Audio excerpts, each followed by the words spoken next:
আমার একটা টাইমিং ছিল মহাকাল মন্দিরের শিলান্যাস করবার জন্য। আমাকে যেন কেউ ভাববেন না যে আমি পঞ্জিকা টঞ্জিকা দেখি না, আমি অমৃতকালটাল দেখে আসি। সেই জন্য 4:15 পরে টাইমটা ছিল বলে আগের প্রোগ্রামগুলো ইন্দ্রনীল আগে করে দিয়েছে। Thank you so much.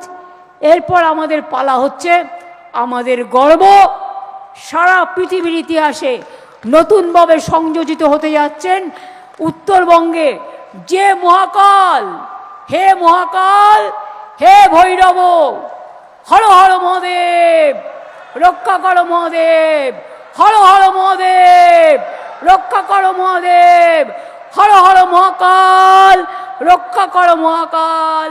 আজকে সেই মহাকালের মহাতীর্থের শিলান্যাস আপনাদের আশীর্বাদে এবার হবে। সবাই বলুন হর হর মহাদেব।